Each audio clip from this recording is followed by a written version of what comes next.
kesekian kalinya gue posting lagi video tentang repainting helm. Dan untuk edisi kali ini mungkin agak beda sama yang biasanya ya. Biasanya gue posting video dari 0 sampai dengan jadi helmnya. Dan untuk video kali ini gue bikin dari 30% jadi gue edit videonya. Karena kebetulan pas waktu itu gue udah record videonya, gue taruh flash disk, kemudian gue cek lagi ternyata hilang. Pas mau gue edit ya mau nggak mau ya gue dari 30% jadi ya editingnya. Dan untuk model ini mau dibikin jadi NHK ya seperti ini. Dan menurut gue pribadi ya entah itu pengalaman pertama repainting helm model ini atau gimana ya, untuk kesulitannya itu hampir sama persis dengan AGV soleluna ya tingkat kesulitannya, karena dia memadukan warnanya itu banyak, tumpuk sana tumpuk sini, dan agak sedikit makan waktu ya. Dan dua helm ini gue kerjakan sekaligus, jadi mungkin agak makan waktu ya. Oke, buat yang penasaran seperti apa nanti hasilnya, yuk lanjut aja kita ke videonya.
tadi proses dari paintingnya, dan gue mohon maaf banget jika lo banyak sekali kekurangannya dalam pembuatan videonya, dan kira-kira seperti apa hasilnya teman-teman bisa lihat semua ya. Dan gue ucapin thanks banget buat semuanya yang udah support channel YouTube gue selama ini, terutama buat yang punya helm ini udah mempercayai gue buat nge-repaint. Gue ucapin terima kasih banget. Dan buat teman-teman yang mungkin penasaran atau mungkin tertarik buat repaint helm lama kalian biar seperti baru lagi, atau custom helm kalian itu biar jadi ganteng ya, teman-teman bisa follow dulu Facebook fanpage fendy'z.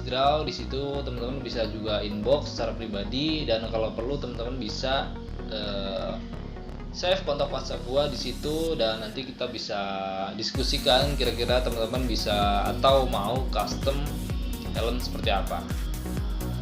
Oke, intinya gue ngucapin thanks banget ya buat semuanya yang udah support channel YouTube ini, dan nantikan video gue selanjutnya.